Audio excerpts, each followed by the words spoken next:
expect that to certainly. Do you like to laugh? You got a good sense of humor. No, so do you have a good sense of humor? You seem to. Well, give me a chance to don't laugh. You married him, didn't you? Yes, but I didn't know him that well. Oh. Well, you can't make that excuse now. It's too late. No, it's too late. Well, you can't undo it. Not No, really. no. I guess you could, but but you don't want to. No, I don't want to. No. That would be worse.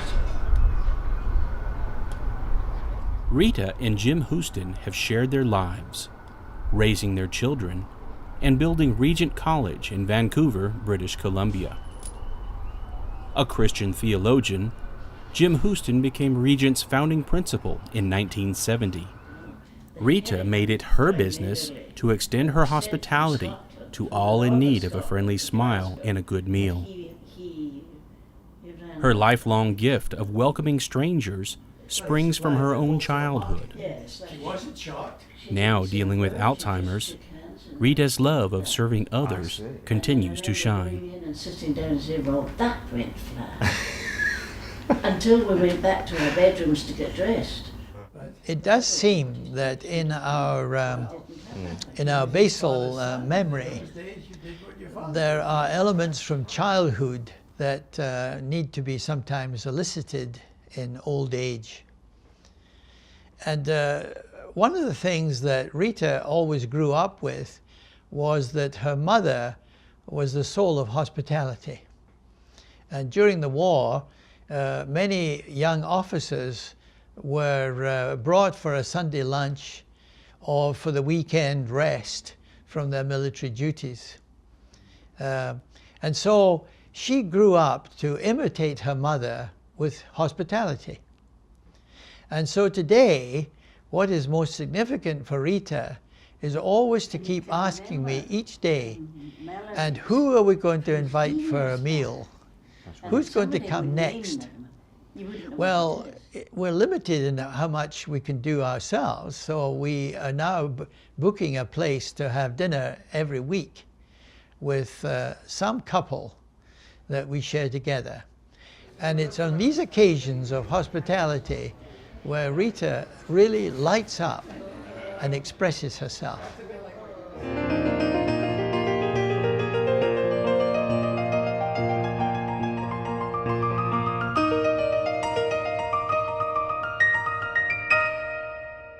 Yeah, you're doing great with that.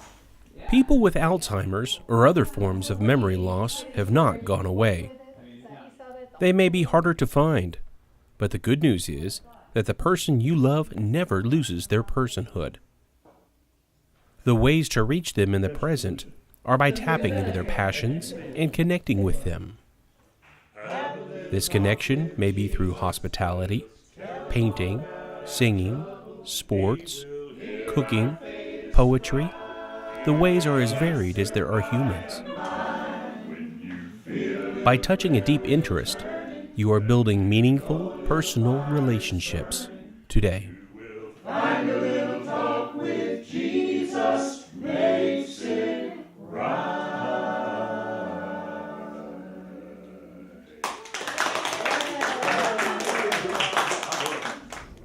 Are you sure I'm 86? Yes. How old did you think you were? I didn't know whether I was going that way or this way. What did you think you were doing? I thought I was going in between. Rita Houston is in studio today with Vancouver author Kathy Borey, recording the words of Kathy's mother, Joan. Joan lived with Alzheimer's for 7 years. Kathy was her principal caregiver. Do you think when As her we mother die, lost we'll see cognitive people we ability, know? the manner in which she spoke changed. Joan began speaking poetically. Kathy recorded her and took notes. Rita Houston reads Joan Borey's words. Will there be more stories? Oh, yes. A lot of more stories. Now, Kathy, was your mom always poetic before the diagnosis? She wasn't poetic at all. And, I was expecting this slow descent into nothingness, and in fact, the opposite happened, and it took me by complete surprise. I was just trying to think about the first time it happened, and I remember we were in this cafeteria in a mall, and it was a very depressing place. It was full of wheelchairs and walkers, and we used to go in all the time. And I was feeling quite down about everything, really. And I wanted to ask her advice about something, and I wasn't sure if she still had the capacity to answer my questions in the way that she'd done so well before. But I thought, well, I've got nothing to lose, I might as well ask. So I said to her, Mom, what do you do if you love somebody but he doesn't love you? And without skipping a beat, she says, go find someone else. And it was so funny, but it was also very good advice. So I just kept going, and I wrote it down on a napkin. I still have the white coffee stained napkin in my files. And I think it was that moment where I thought, there's more going on here than I thought and that I was expecting, and that I'm doing her a disservice by having limiting expectations. And after that, I started to record our conversations, and she just continued to amaze me. I think I'm more concentrated and I sort of am. It's become part of me. Something has gone. Something bad has gone. I think we reached the limit of our soul of misery, and we're now poof. And we're just doing the best we can. We're not feeling like that. We just do. We just are. I think that's the way it is.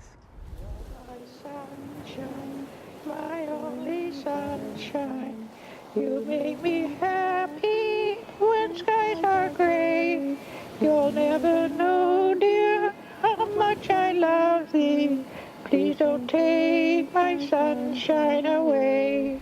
She was very musical. She taught piano. She played piano. She probably could have been really quite well known, but she was stage shy and she didn't want to do it. But she was performing at age 6. Perfect pitch, beautiful singer. We used to sing together all the time. She had some other creative interests like gardening and things like that, but I'd say that the music was most important to her, and we used that all the way through her illness, playing songs or singing ad lib all the time. We used to have this little game where I would sing the first note and then she would try to guess what it was, and she guessed what it was every single time. And so that carried us through in a big way. Joan Borey enjoyed the process of her daughter taping her.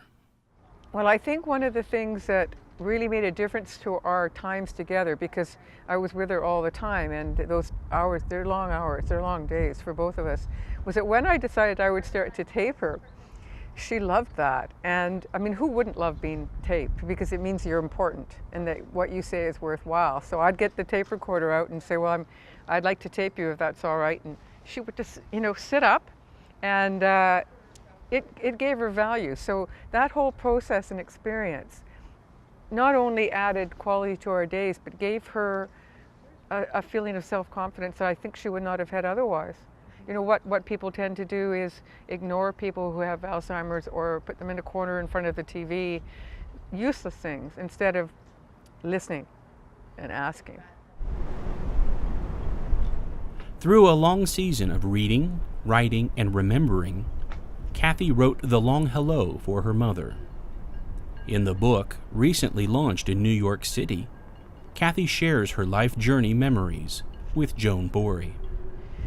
I think probably she would be very clear that she would want people to respect and honor the ongoing and enduring spirit and soul of her humanity, that continues right the way through to the last breath, and that's what people should be doing when they're caregiving other people, is to recognize that no matter what changes, and if that person doesn't recognize you or they don't remember things, there's still an enduring human spirit that deserves to be honored and celebrated.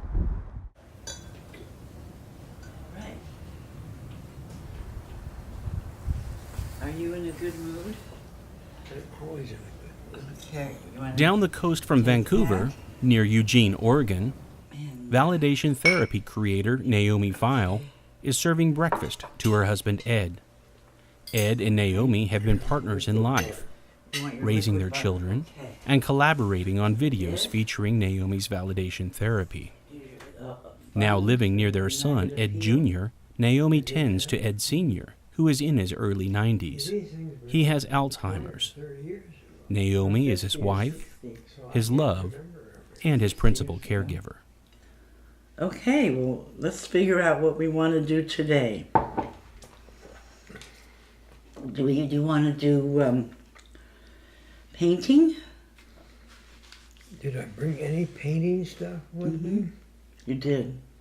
'Cause It's over there on that table. And there's a flower over there. And you were going to paint the flower. Well, Ed's managed very well. He has a wonderful way. He has a wonderful way of thinking of good. He uses humor a whole lot. When he feels bad, so if he can't do something, or if he doesn't know where he is, he kind of covers it with humor. I don't know if it's a matter of covering it, but just finding humor in all situations. And he kind of senses when things are difficult between the caregiver, say, and me, and he's able to make jokes. So he's adapted to being here, and he enjoys the exercise, he enjoys painting, he enjoys what he can still do, and he is able to accept what he can't do. This is all our children. The 4 children. Huh? yes, They're all looking good. they are. So I think we're slowly making the adjustment. I think it's mainly, for me, is to learning to be independent in a dependent situation. That's the hardest for me. This man had never painted before, ever. Never even drawn anything. A happy event took place one evening in Beverly Hills, California. An artist was having his first major exhibit. His family was present. His wife Ethelda, his son Danny and wife Ellen, and his 2 granddaughters. They flew in from Alabama to honor their husband, father, and grandfather.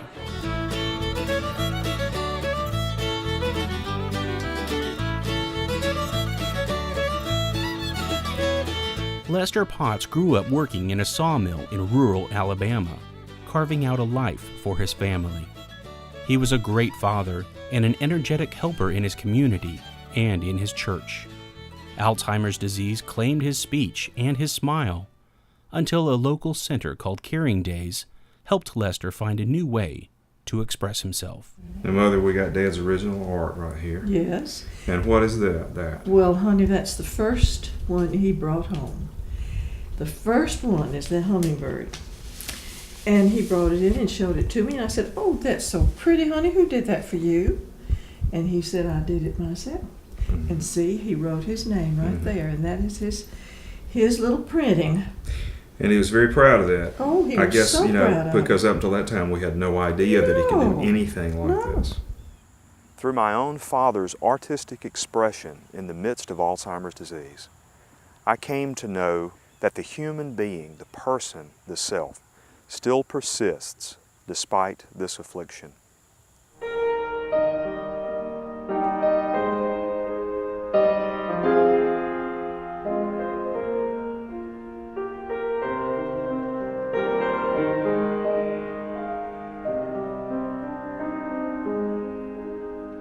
Lester's spirit, who he essentially was as a person, emerged in his art. While the disease progressed, he was able to express his being through painting, encouraged by loving caregivers.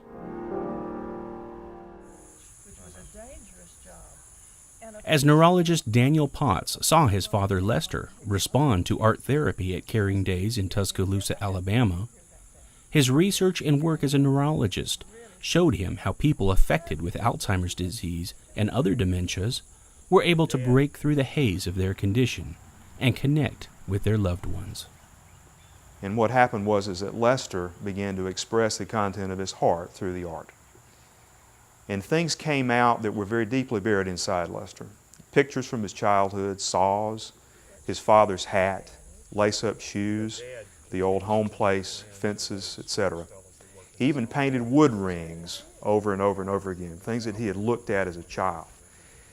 And I believe that that creative opportunity, the opportunity for Lester to express himself, created healing.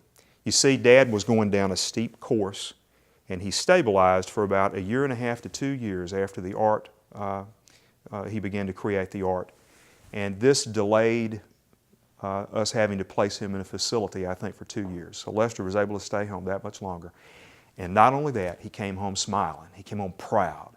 This is a man who could not hammer a nail anymore. Somebody took the hammer away, put a paintbrush in, and put him a canvas down, and he was able to express himself. And the beauty that he expressed is unimaginable.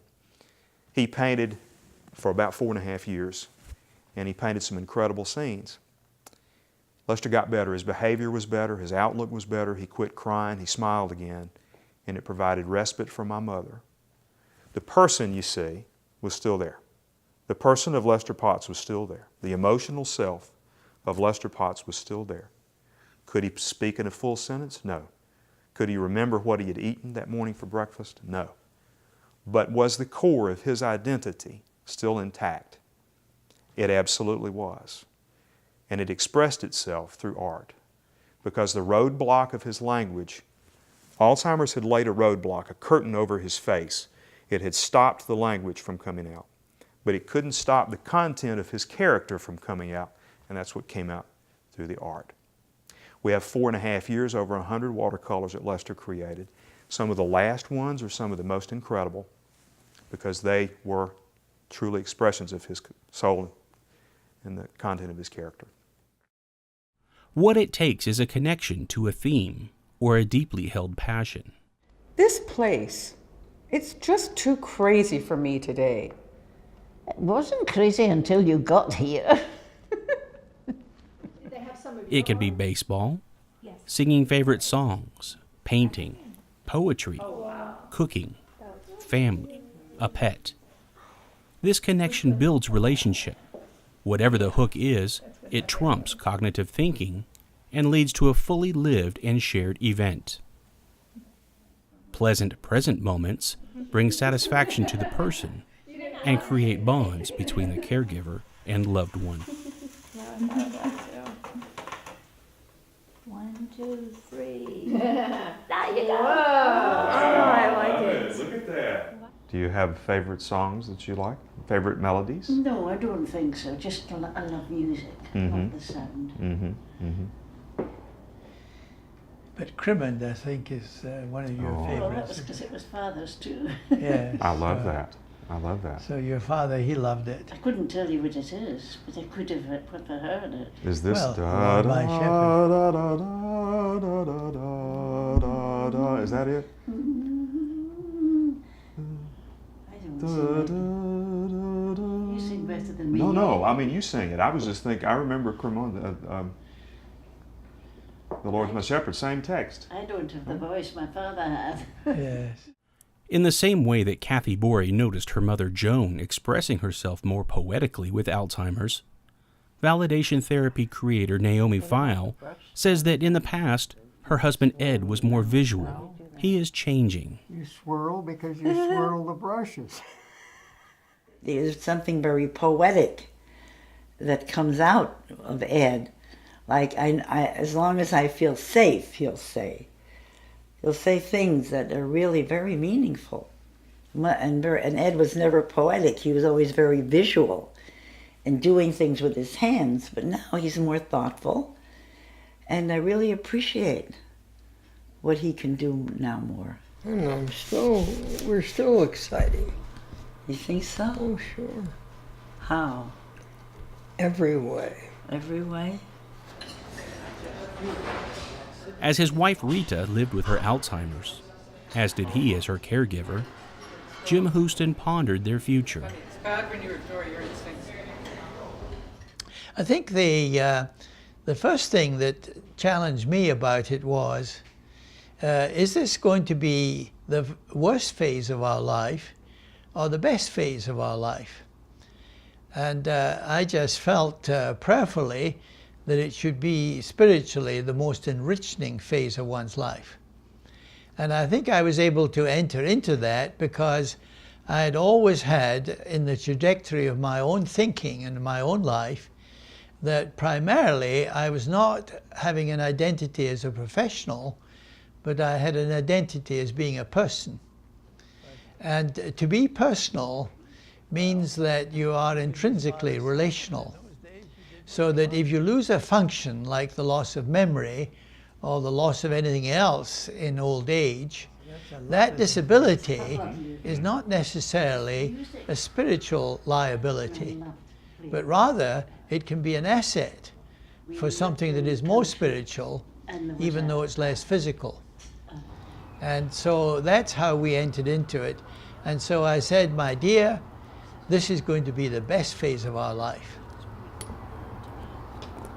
What is clear to those of us who care for loved ones with Alzheimer's disease and other dementias is that it is not important what day of the week it is. What is important is creating a culture of compassion.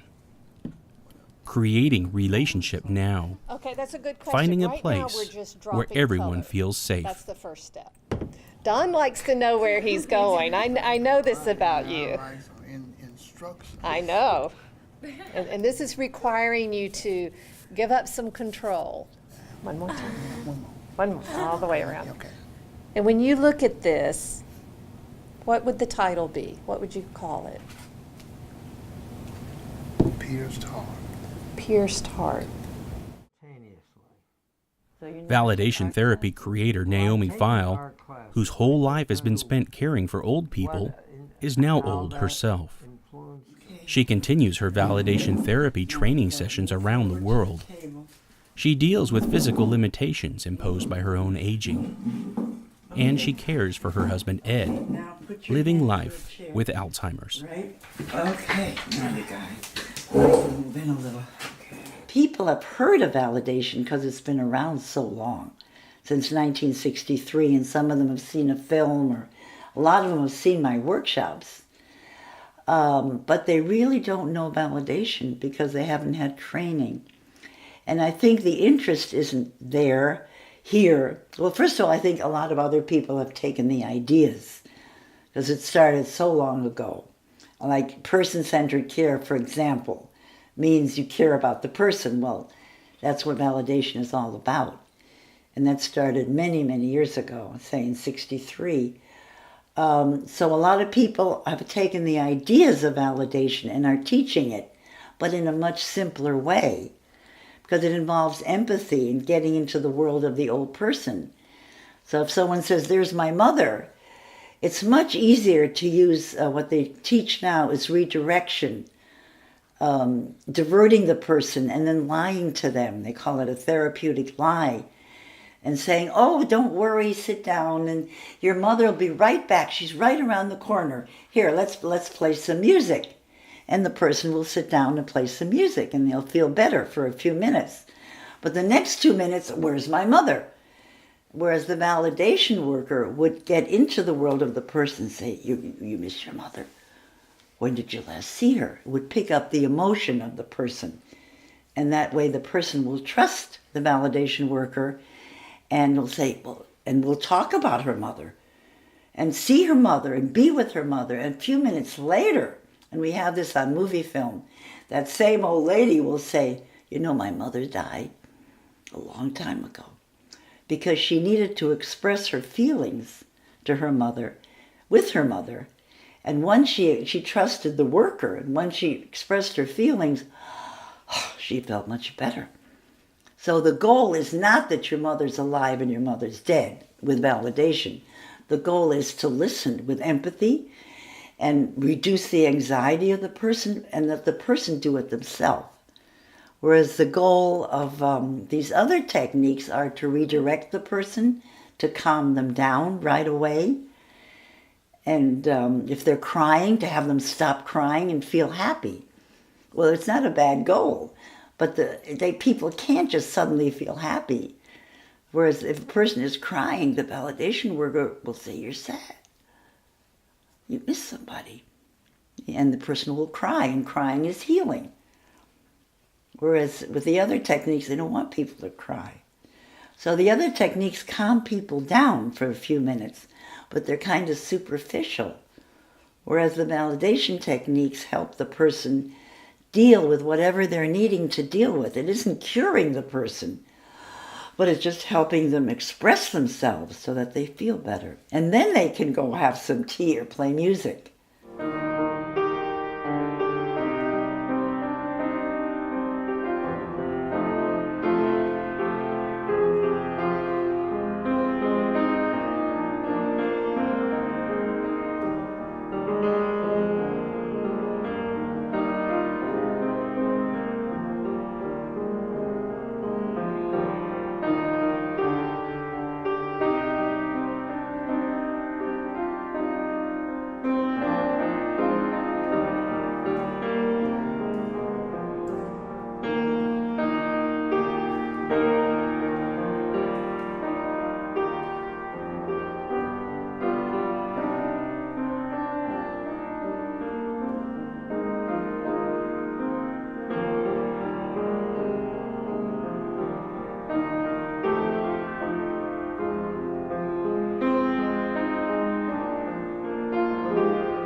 So I thank Rita, I thank others that I'm in touch with who are old and having to care for, that they're bringing things out of me that are potentials for my own growth. And so it's not a burden, it's a privilege.